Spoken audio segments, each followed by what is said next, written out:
All right, it is now 11 a.m. and we have granted the appropriate recording permissions. So Dr. Vanderhoff, I will go ahead and hand it over to you. Thank you very much. Good morning. Appreciate everyone joining us today. I'm Dr. Bruce Vanderhoff, Director of the Ohio Department of Health.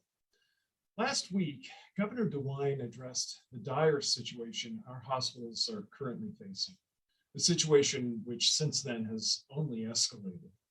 Our hospitals are literally pleading with members of their communities to choose to be vaccinated. The simple facts are that when our hospital staff are facing what they are now facing, emergency room waits can be extended and planned surgeries and treatments may be postponed. This means people arriving at the emergency room for things such as fractures, acute injuries, even heart attacks, may have to wait because rooms and staff are occupied with patients with COVID-19. All of us, regardless of where we live in Ohio, need to work together to take pressure off our hospital systems so they can continue to give us the best care possible when we need it, whether we're someone with a broken bone, a car accident, or suffering a stroke.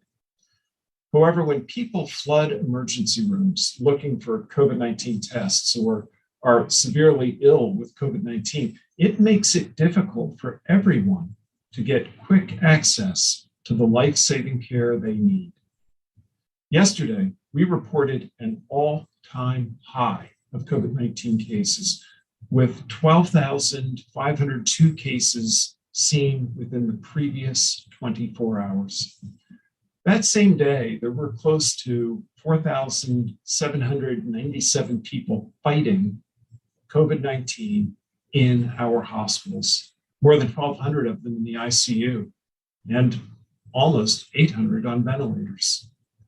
All these patients require time, staff, and resources that are above and beyond what our hospitals are accustomed to handling this time of year. With these numbers, we have a troubling picture, one that should be a wake-up call for every Ohioan as we think about our risk of getting sick with COVID-19, especially as we think about gatherings with loved ones for the holidays. And I think with that in mind, it's important for us to remember that not all cases of COVID are the same. There's a real difference between getting COVID-19 if you're unvaccinated versus getting it if you're vaccinated, especially if you're up to date with a timely booster.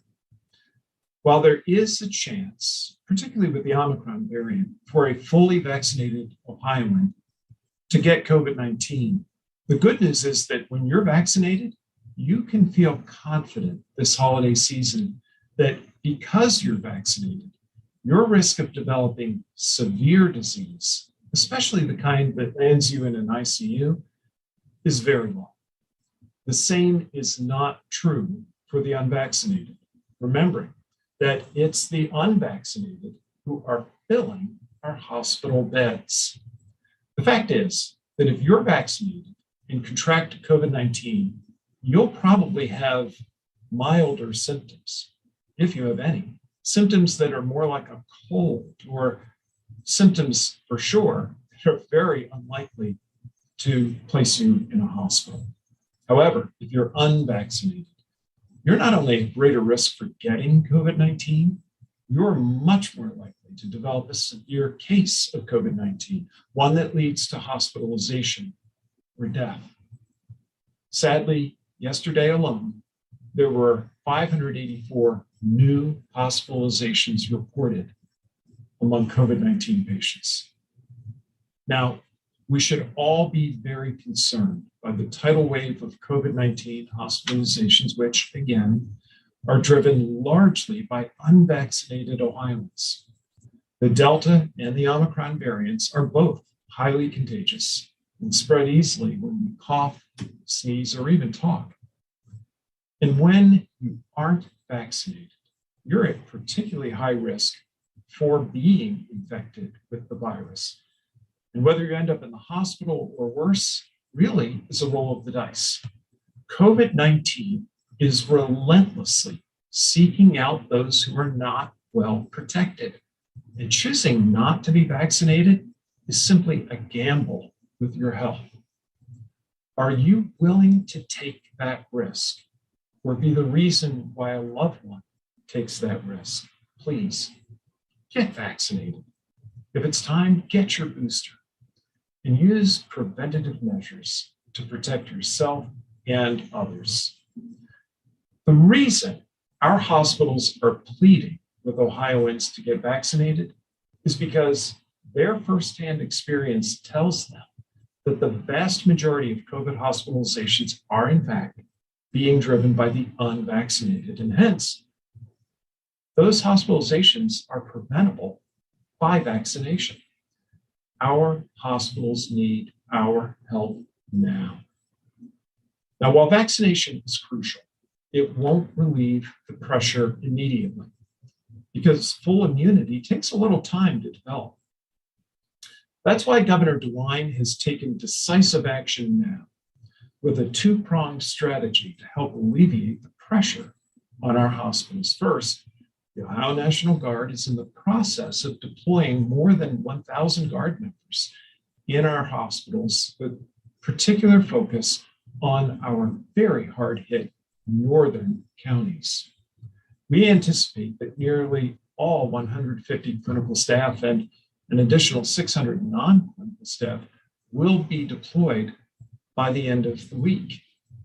The remaining 300 non-clinical staff are expected then to be deployed during the next week. This strategic deployment will allow the Ohio National Guard to support large hospitals that can expand their services and accept transfer patients, which in turn will alleviate pressure on smaller and rural hospitals, allowing them to move patients to the larger hospitals. Essentially, the Ohio National Guard is allowing us to staff up the bigger hospitals so that we can continue to load balance, as our hospital zone system has allowed us to do so well throughout the pandemic. The deployment will, of course, happen in waves, with exact hospitals and locations being finalized as the program rolls out. Today, we're sharing information about hospitals that will be included in our initial deployment. Keep in mind that we'll continue to monitor and to adjust our efforts as our workforce and our program is designed to be agile. At this time, our initial deployment plans will include the Guard being deployed at the following hospitals: Mercy Health St. Elizabeth Hospital in Mahoning County, Mercy Health St. Joseph's Hospital in Trumbull, Cleveland Clinic Akron General Medical Center in Summit, Cleveland Clinic Mercy Hospital in Stark, Summa Akron City in Summit, ProMedica Toledo in Lucas County, Mercy Health St. Vincent Medical Center in Lucas County.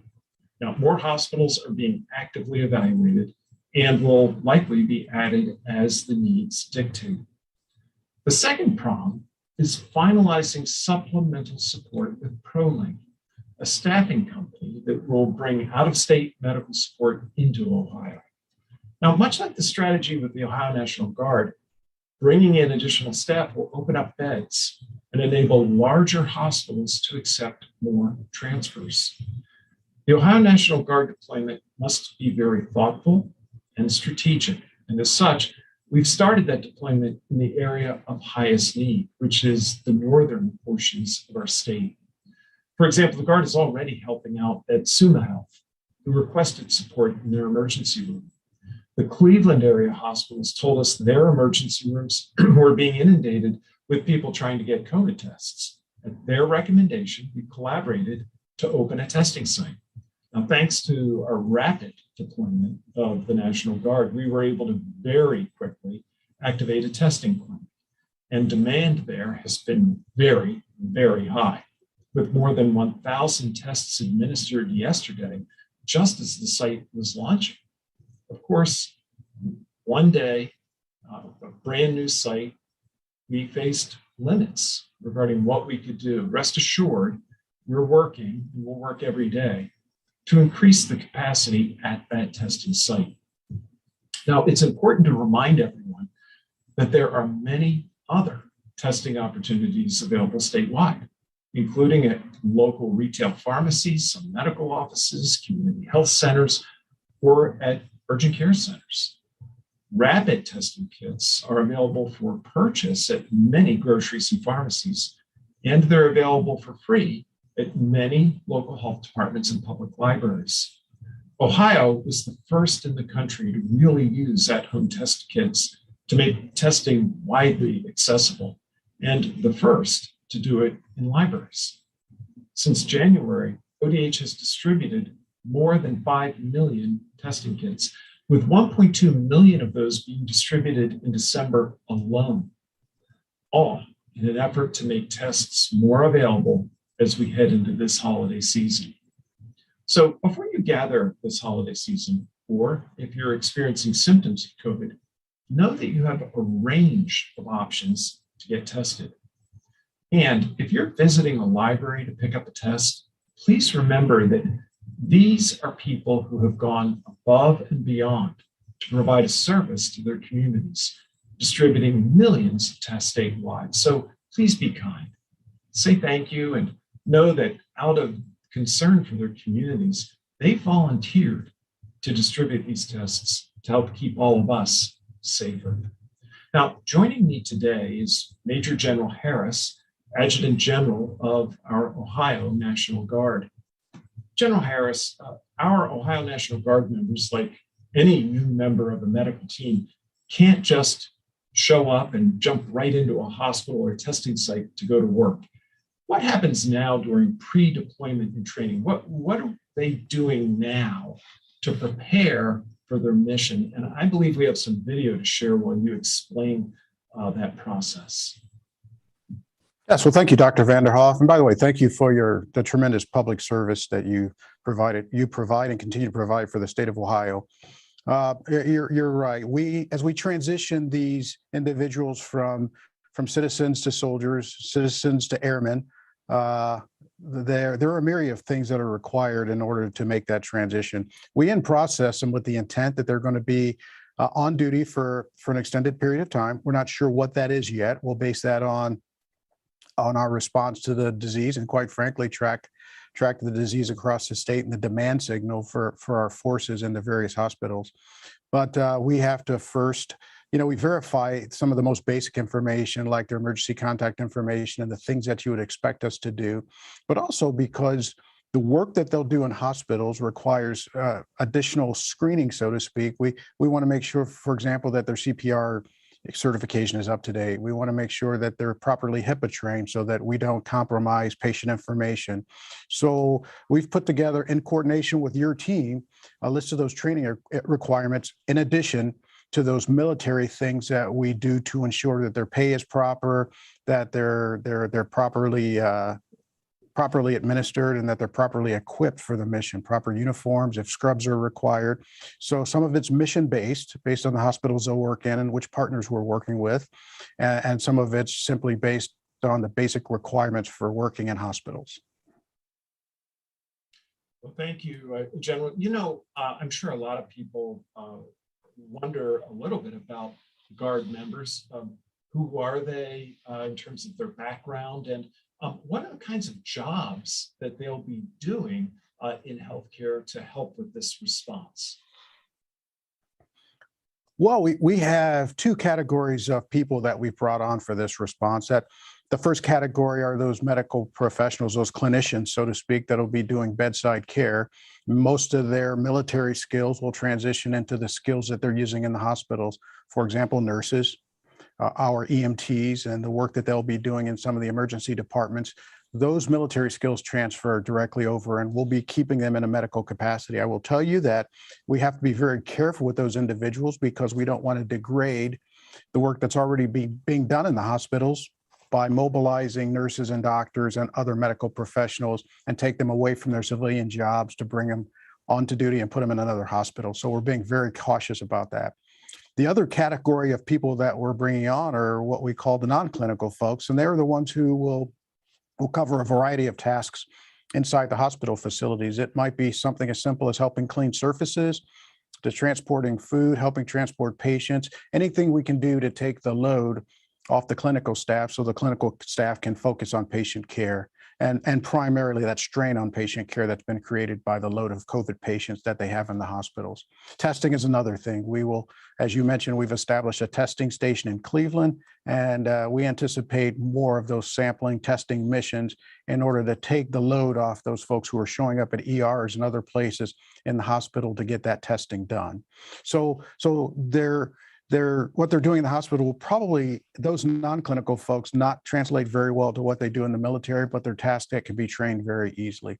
But to answer your question, our folks, one of the things that makes the National Guard great is not only do they have their military skill that they're trained on, but also their civilian profession, and it covers every walk of life.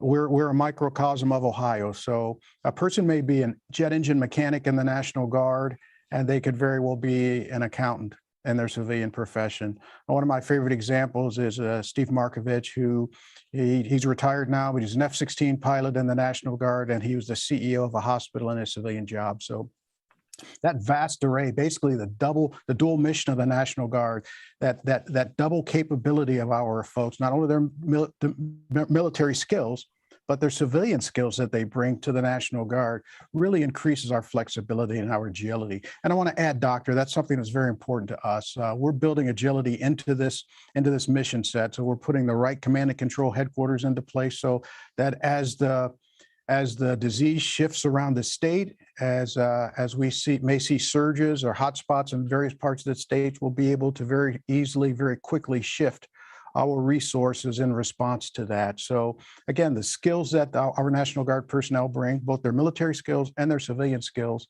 is what really gives us the ability to respond in the rapid fashion that we have for the state of Ohio. Well, thank you, General Harris. Thank you for your service and that of your entire team. This is just one more time where we see how important the Guard is, and we're so grateful for their ability and willingness to step into the breach. So thank you so much. And if I could, just for a moment, sir, I'd love to also add my thanks, not only to the National Guard members, but for their families and employers.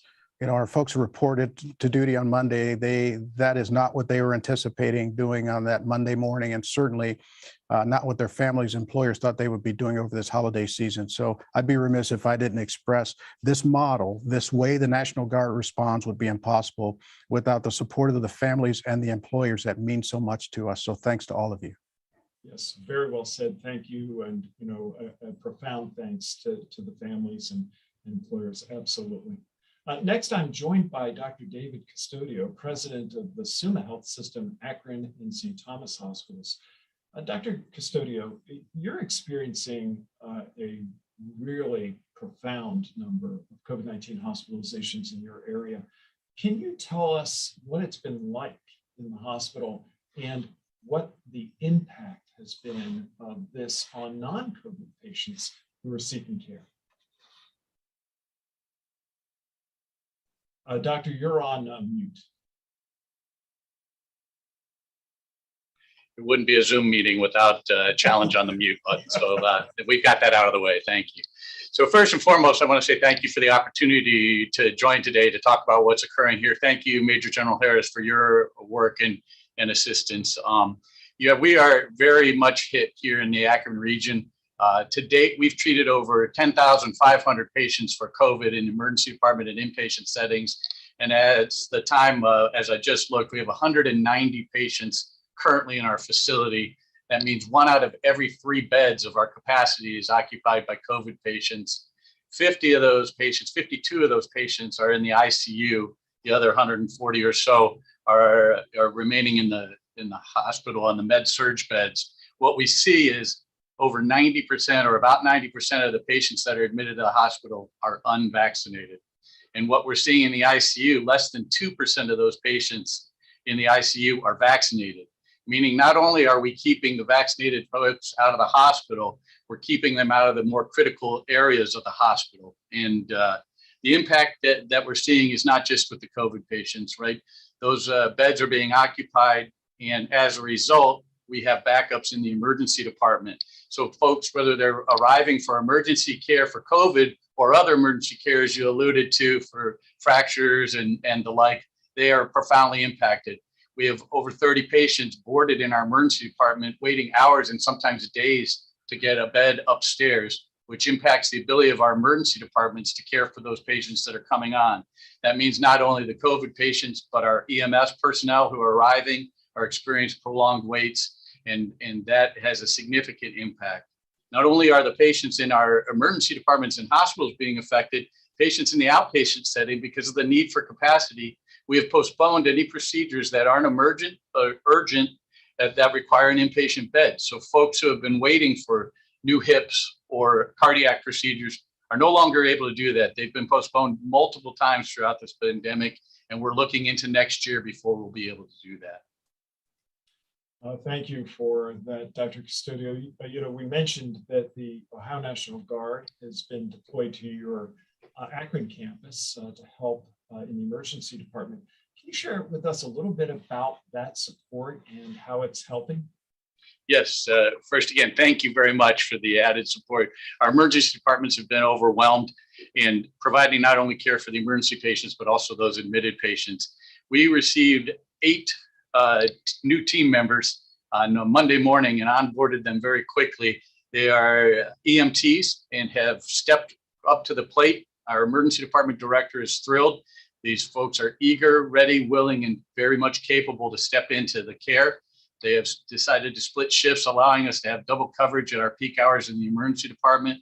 And they're providing care all the way from helping us in triage as the patients arrive, to drawing bloods, transporting patients, and step up to whatever task is available, even if it's wiping down a room or helping folks lift patients. Those folks have been very much received, and the home team is truly grateful to have this assistance at these dire times.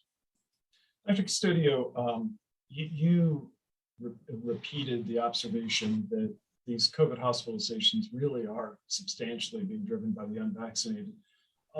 What can members of the community do to address that or help with that? Well, thanks for the opportunity. It's very important that they understand that vaccines do indeed work. You may get sick, as you mentioned, but what we see, the evidence is very clear that it prevents hospitalizations and it prevents deaths. And at a 1-year anniversary of when the vaccines became available, it's literally devastating and heartbreaking that we are in this condition that we are now. These deaths are preventable. So community members, if you're not vaccinated, get vaccinated. If you've been vaccinated but not boosted, get boosted. And then the same thing that we've been saying all along: wear your masks, socially distance, avoid large gatherings. This is going to continue if we don't practice what we need to do. And so I'm begging on behalf of all of us and healthcare workers that you do what you need to do to help protect us all. Our teams are overwhelmed, quite frankly. Thank you, Dr. Custodio. Really do appreciate your message. Finally, I'm joined by Dr. Jennifer Wall-Forrester, Associate Chief Medical Officer and Infectious Disease Physician at UC Health. Dr. Forrester, with Omicron now clearly taking over from Delta, we're hearing a whole range of things about this new variant. Can you tell us why it's still important in the face of Omicron to get vaccinated and to keep vaccinations up to date with a booster if they're due? Yeah, and again, I'll add, thanks for letting me join today. If you haven't been vaccinated, right now you're at more risk because of how fast and easily this variant is spreading, like you mentioned. Getting vaccinated decreases your risk of death and ending up hospitalized with lasting effects. We haven't mentioned long COVID symptoms even yet. Secondly, as this virus is able to spread between non-immune or vulnerable people, it can mutate again and again. This is what viruses do. Because of these mutations, the Omicron variant has developed some changes in the spike protein that has made us more susceptible. That, paired with time and waning immunity, may be why we're seeing some vaccinated people catch this variant. But again, they don't become sick and do not die. So the booster helps get our antibodies back up high enough to fight the virus. Even if you do catch the virus, when antibodies are high, like I said, your risk of dying or getting sick is really low. Also, vaccinated people with good levels of antibodies don't spread the virus to others as much as non-vaccinated people. So another good reason to get the booster. To those who have been hesitant to get the COVID vaccine, hopefully the past year you have been able to see firsthand evidence of how vaccines have been safe and effective for your family, your friends, your neighbors, your colleagues, and are ready now because vaccines really are the way out, that in the way everyone can do their part to help us find our path out of here. No one wants this pandemic to go on any longer. Let's get these National Guard members back to their families as soon as we can. Yeah, thank you, Dr. Forster. You know, people throughout the pandemic have understandably wondered about vaccination versus natural immunity or immunity that we get from infection.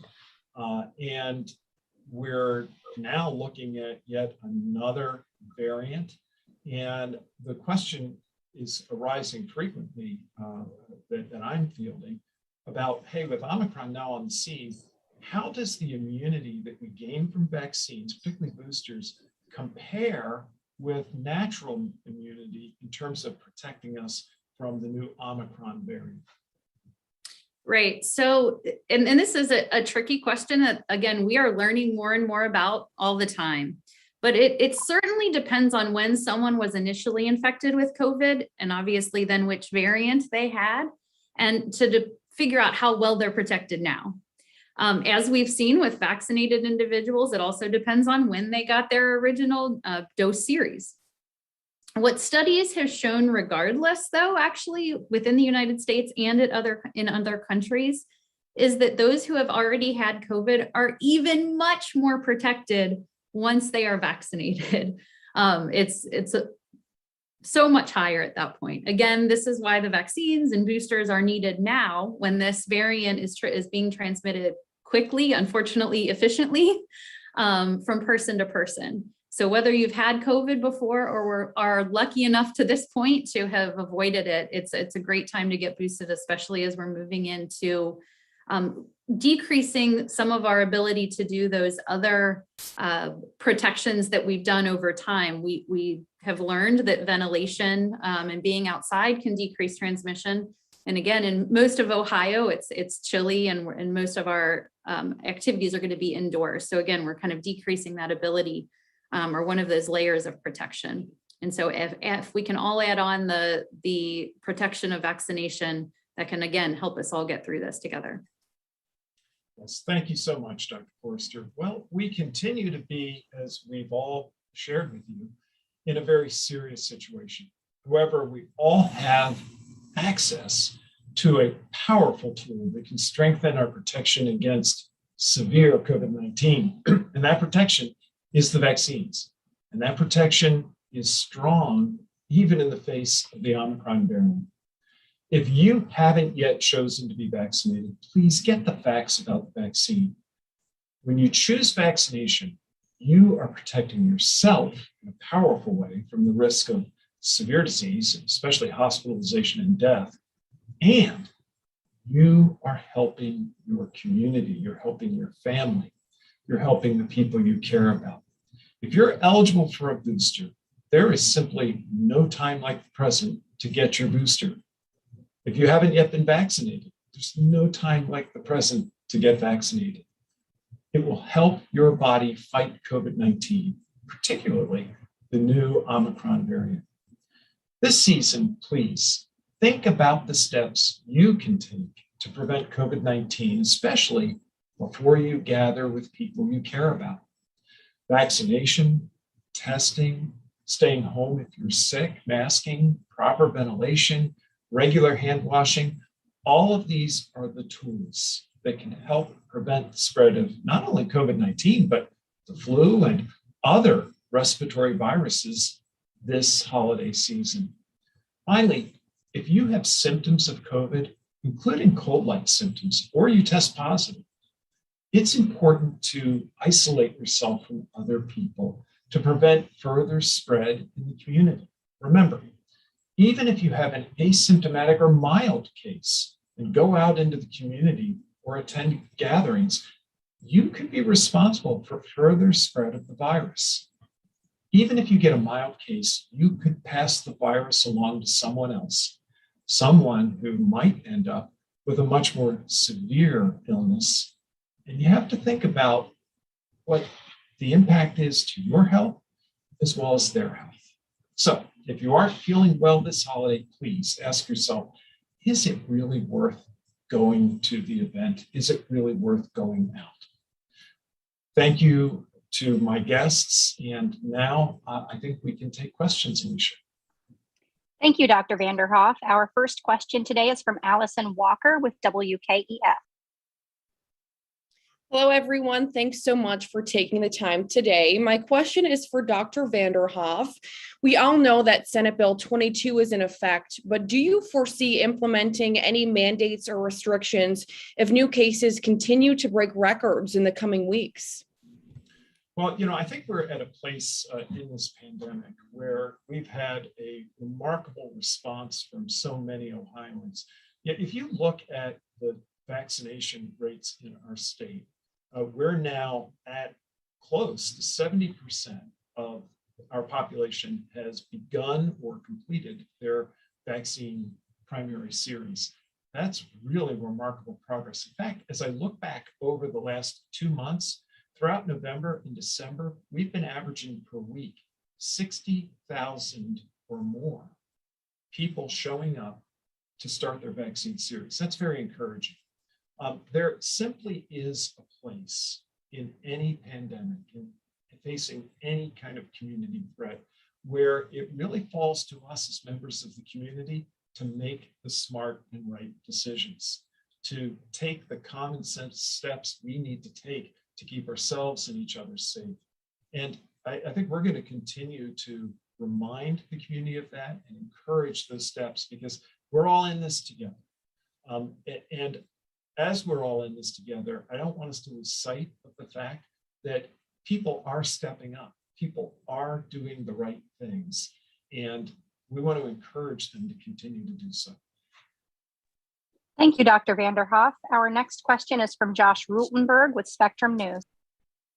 Yeah, Dr. Vanderhoff, you just got done saying about this remarkable response that people have had and people using common sense, yet here we are and the state's pulling out all the stops because the hospitals are overrun because people won't get vaccinated. So do you really think that the people that are firmly entrenched that say that they won't get vaccinated are going to have any sort of sympathy for the people in the hospitals right now? Are they going to use that common sense without being forced to get the vaccine?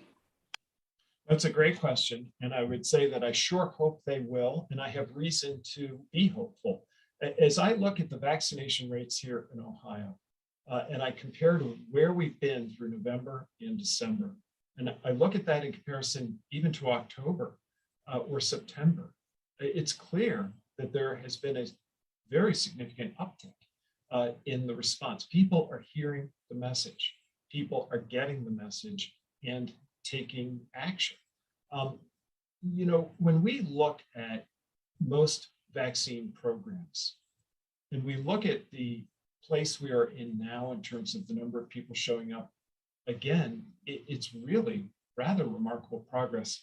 And more importantly, the response of Ohioans over the course of the past 2 months is what is particularly encouraging. So I really want to just continue people to respond. And I do think people are witnessing what's happening in their communities and realizing that it can hit them. It can hit people they care about. And so I think that has a lot to do with our much more recent response over the last 2 months.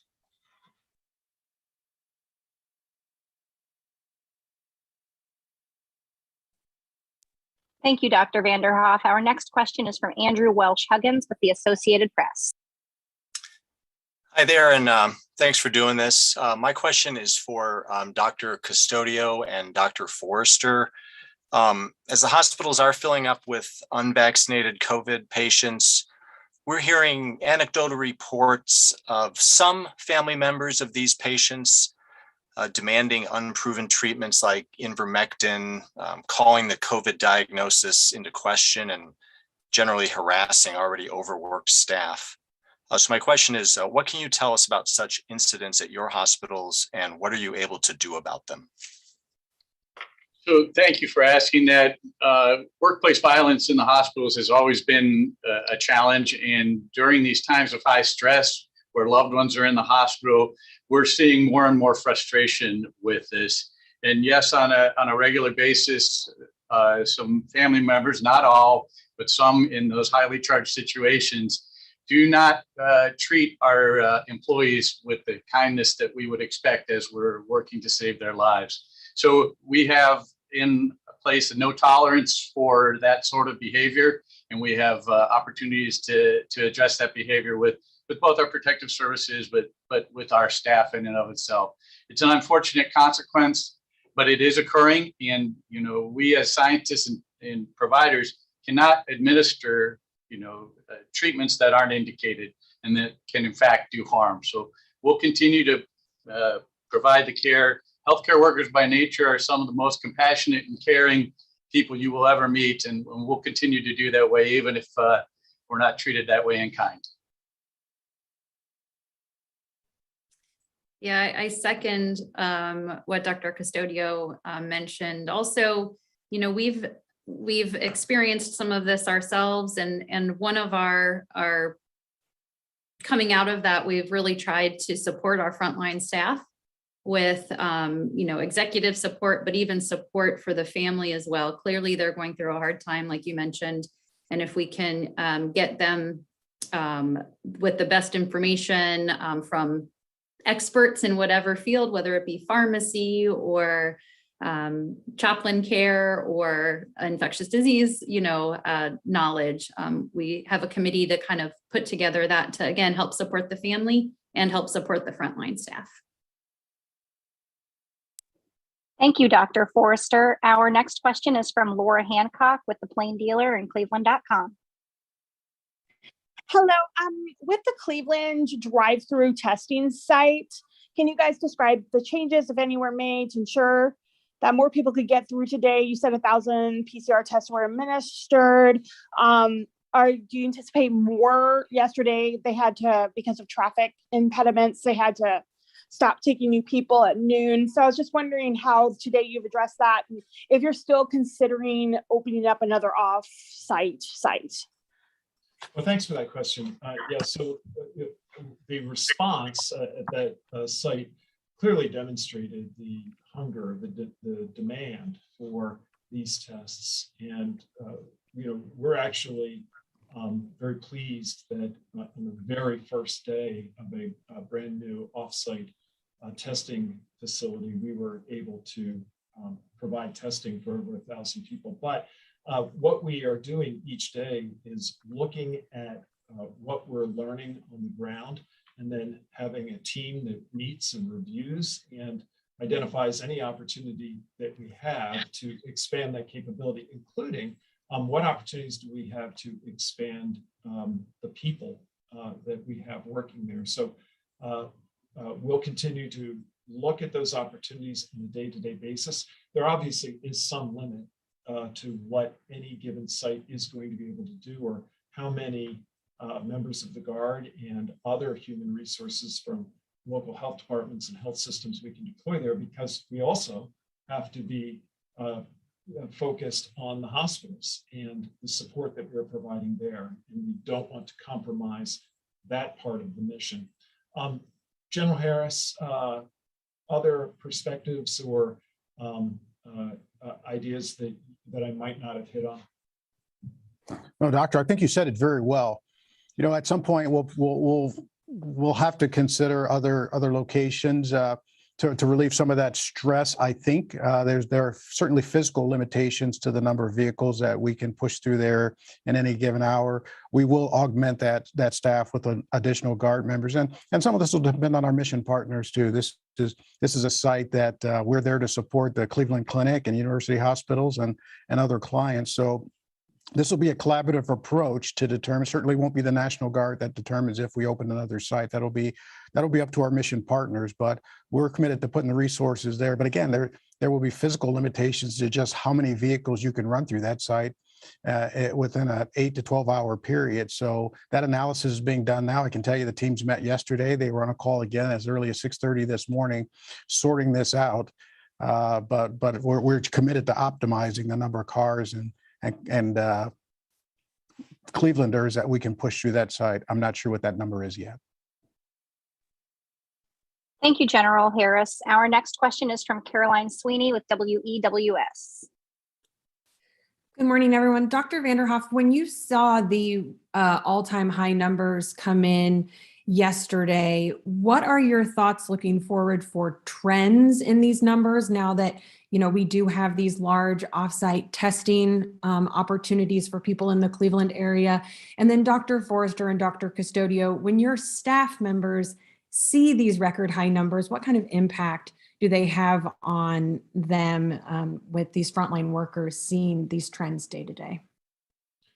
Well, thanks for that question. And I'll start, at a time when we know we are seeing activity both from the Delta variant, which of course has driven our surge in hospitalizations over the preceding weeks, and the rise of the Omicron variant, which in parts of the country now is clearly emerging already as the dominant variant. And knowing that that Omicron variant can have a doubling time that is incredibly fast, as short as 2 days, think about that the number of cases you're looking at might double every couple of days. It was fully anticipated that we're going to see those case numbers get to very, very high levels like we saw yesterday. I think the key for us is going to be watching what the impact is on hospitalizations. And there are many factors that play into that. We've spoken today about some of those factors and spoken about some of the important steps each and every one of us really do need to take now to help decrease that risk that we become one of those hospital statistics. Most important, which is vaccination. But I think it's very hard to make predictions about where things are going. There are some hopeful signs. We've received reports today. I read reports that were shared by AP regarding cases in South Africa, which now seem to be dropping in a sustained way. That's very encouraging. We're also seeing from the South African experience that the Omicron variant there was in fact associated with much less of a burden of hospitalization. However, will that translate to countries like the United States that are older and have many other situational differences? We don't know yet. So a lot to be learned. Let me turn to my two colleagues to see if they can answer the second part of your question. Sure. Thank you. Thank you for the question. I alluded to it already, what our healthcare force is seeing. These folks, what they have done and continue to do over these last 20 plus months is truly outstanding. But everyone's human and they are fatigued, they're overworked, they're tired, and most of all, they're discouraged because we know, as we've said several times, this is preventable and that a lot of these deaths and hospitalizations that we see shouldn't be happening. And the impact upon our caregivers families who are going through this with them, on the community and as a whole is palpable right now. It's a lot different than the first time through. And now on wave 5 or so, it is particularly challenging for our frontline workers. And we applaud them, we thank them. We can't say enough for all the folks that are helping us get through this. And I'll add, healthcare workers are some of the most caring and clearly resilient groups of people that are out there. But I won't sugarcoat it either. I'll agree it's disappointing. While in Cincinnati, we may not be seeing the numbers that the Northeast is seeing yet, we know it's coming. But I think what I feel as a healthcare worker and others is honestly, we're worried that given the stresses, we're not going to be able to provide the care that we want to provide to each and every one of our patients with the limited resources more patients to take care of with those resources. And that's what's really disappointing and frankly worries me and is scary to healthcare workers too. Whether they're COVID patients or, as Dr. Vanderhoff mentioned, every other patient coming into the hospital. Thank you, Dr. Forrester. Our next question this morning is from Titus Wu with the Columbus Dispatch. Hi, Doctor. I guess, well, first, I just wanted to clarify that you said that the company in which, Ohio is looking at in terms of bringing more staffing and out-of-state nurses, the name is ProLink.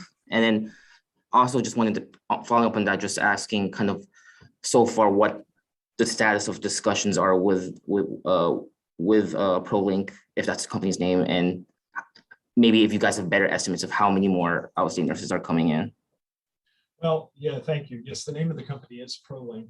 What we've attempted to do as the Department of Health has been to simply translate a very productive relationship that the Ohio Department of Health had with ProLink, working with many of our local health departments throughout the pandemic to provide them with clinical resources, nurses and other clinical folks, and then make that available to the hospitals. At the end of the day, this is a hospital by hospital decision in terms of where can they best and most responsibly get their resources. The one nice thing about the ProLink relationship is if the hospitals choose to avail themselves of that resource, we know that that ProLink will be working to pull those healthcare resources from outside of Ohio, and therefore reducing the risk that inadvertently one hospital might actually be pulling very valuable and needed resources from a hospital in another Ohio community, which I know none of them want to do. But it's not the only resource available to them.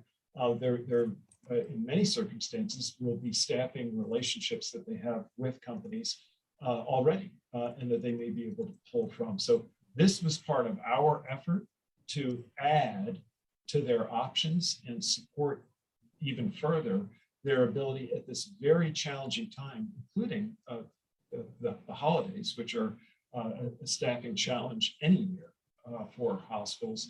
We're aiming to add to the resources from which hospitals can pull.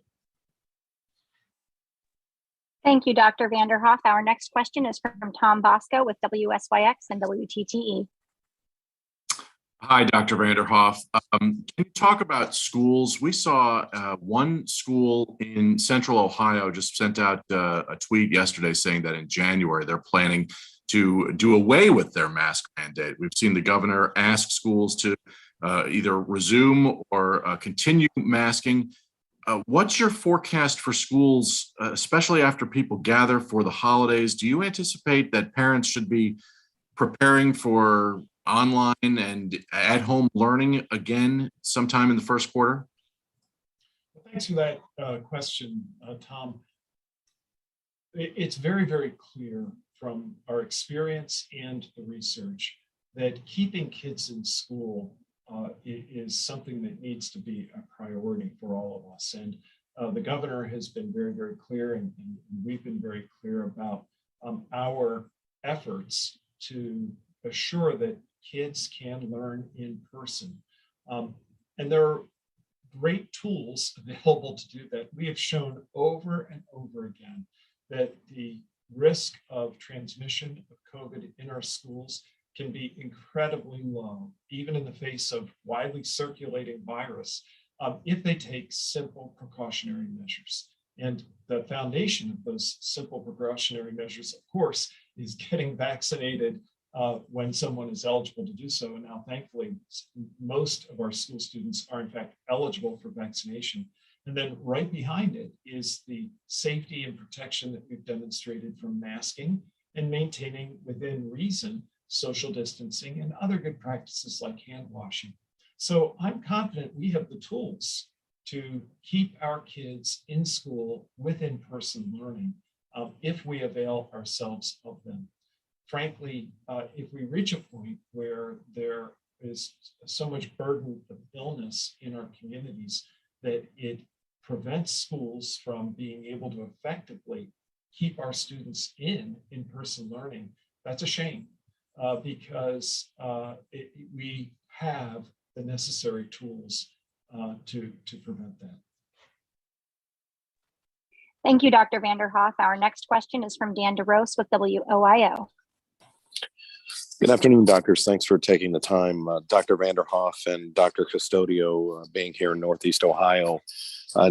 Can you give us your level of nervousness, and let's call them out? I mean, the people who are unvaccinated, who are about to go to Christmas celebrations, whether they're traveling out of state or around the state, we're seeing the surge presumably from Thanksgiving right now. What is your level of nervousness if we are at a crisis situation right now about what it's going to look like in 2 weeks? Thank you, Dan, for that question. I'll begin and then I'll turn it to my colleague. You know, we have said over and over again how important we know vaccination to be for protecting ourselves and our communities and those we care about. And we've also said how heartbreaking it is to us as healthcare providers to see people suffer and in too many circumstances die from an illness that we know is largely preventable by vaccination. That to know that so many of the people who are suffering in our hospitals and are dying need not be suffering in our hospitals and dying, that there is a step, vaccination, that they can take that will prevent that from happening. So it's very hard for us as healthcare providers, but our role, I believe, is to continue to provide people with the best information available, to continue to encourage them, to reassure them about what we know from the data in terms of safety and efficacy, even in the face of a changing virus, even in the face of the development of Omicron. The good news is we've got a tool that continues to work very, very well. It's very, very effective and something we can all be grateful for. Dr. Custodio, in terms of your experience there in Northeastern Ohio? Yes, I'm not going to sugarcoat it. As Dr. Forrester said, we're concerned that the amount of patients that continue to present to the emergency department for COVID and even non-COVID related illness is pushing our very limits to provide the care. We will always provide safe, high quality care. It's just not necessarily in the same time frame that folks have become accustomed to.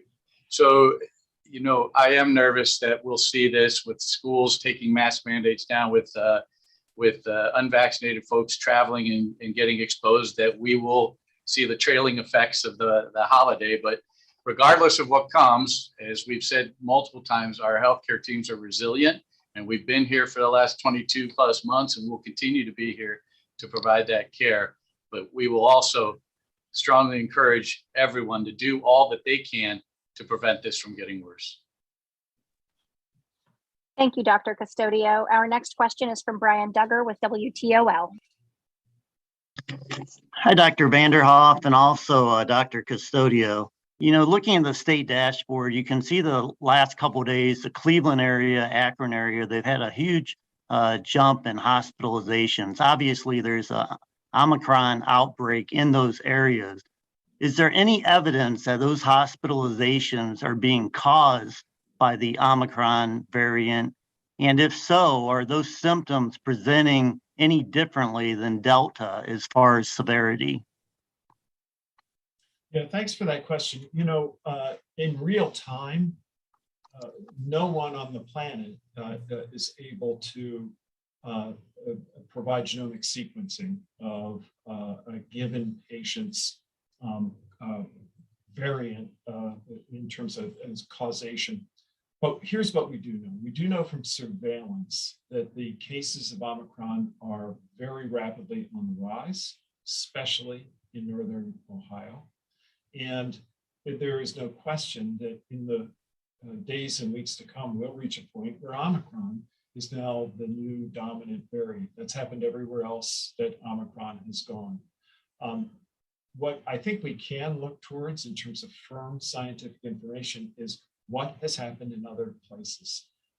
And the information I shared regarding South Africa earlier in the press conference, I think is encouraging, but it is not definitive.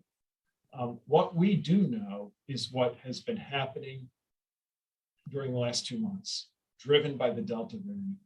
And it has driven these substantial, remarkable numbers of hospital cases. Now we have another variant that's highly transmissible. And even if it turns out to be true that it causes proportionately fewer hospitalizations, if you've got so much more spread, we're still going to have great pressure on our hospitals.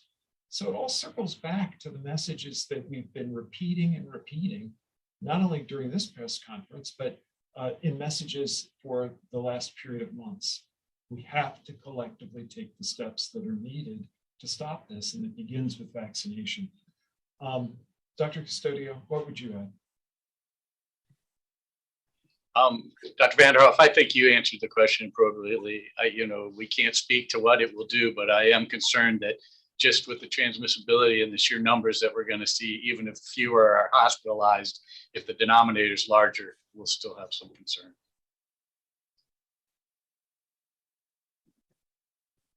Thank you. Our next question is from Abigail Botter with WKSU. Hi, my question is for Dr. Vanderhoff. We're experiencing a shortage of COVID-19 tests in Northeast Ohio. I've talked to several health commissioners who say their county is out of the free tests to give out, and most grocery stores are out as well. Is the state able to send more tests to the counties anytime soon? And what should people do if they're unable to get tested before the holidays? Well, thanks. Great questions. As I shared before, we are sending out unprecedented numbers of tests for the free tests. But I want to remind everyone that those are not the only tests available. There are many other places that people can get tests. Now, many of those tests will cost something, but they are coming down in price. So many of our retail locations have COVID-19 tests that you can purchase. You can also, of course, go to most medical providers, particularly if you're not feeling well. It would make sense to seek out medical care, and of course, our local health department. So, we're, I think, one of the states that has been most proactive in providing many points of access to these tests at a time like this, particularly as people are preparing for the holidays. So there may be situations where they can't easily find that test, particularly if they're taking it to screen prior to going to an event. In that circumstance, what I would ask is that we take a step back and ask, what does my risk profile look like? Am I fully vaccinated? If you're fully vaccinated, particularly if you're keeping up with your vaccines and are boosted, a fully vaccinated and boosted individual is very much less likely to even get sick in the first place or to transmit the virus very readily to other people. So, I think that increases your safety profile. The other thing you have to be thinking about is what kind of environment am I going into? Is it a small enclosed place that's going to have a lot of people? At this holiday season, whether you tested negative or not, I'm not sure that's the right decision. I think we need to look and say, yes, it's important for us to have that time with family and loved ones. It's important as human beings that we can gather, especially at a time like the holidays, but we have to do it in a smart way. Can we limit the size of the group? Can we have maybe multiple smaller gatherings where we can keep more distance? And can we wear a mask even when we're there? Can we crack a window, open up, get some ventilation? I'm told that we should have a fairly warm weekend this weekend. That might create more opportunity for people to open up the windows. So all those kinds of steps, I think, are options. Testing is a great screening method, but it's not perfect.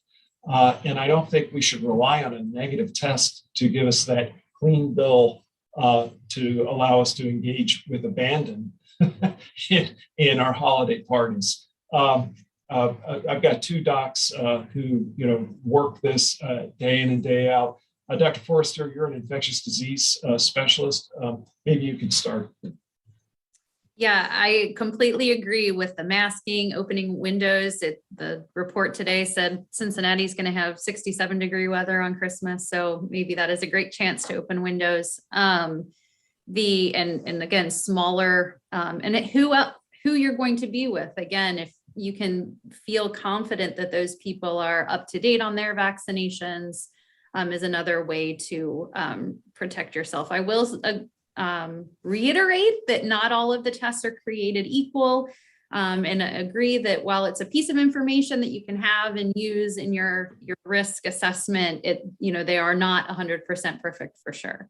And just remember the flu is out there too. So we have had schools here in Cincinnati close because of the flu recently as well. And again, many of those tests are not the COVID tests aren't going to check you for flu.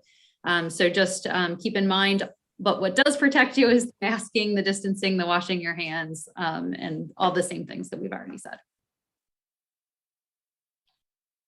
I think my two colleagues, go ahead. Go ahead, Dr. Custodio. I said, I think my two colleagues covered that. I won't pile on. It is now 12:01 p.m., so I believe that is all the time we have for questions today. Dr. Vanderhoff, I'll turn it back over to you for any closing remarks you'd like to share. Well, thank you to my guests, each and every one of you, my two physician colleagues and Major General Harris. Thank you also to the press team for your very good questions and your continued focus on this. I wish everyone a safe and healthy holiday season. Thank you. Stay positive, but test negative, right? So. Yes, indeed.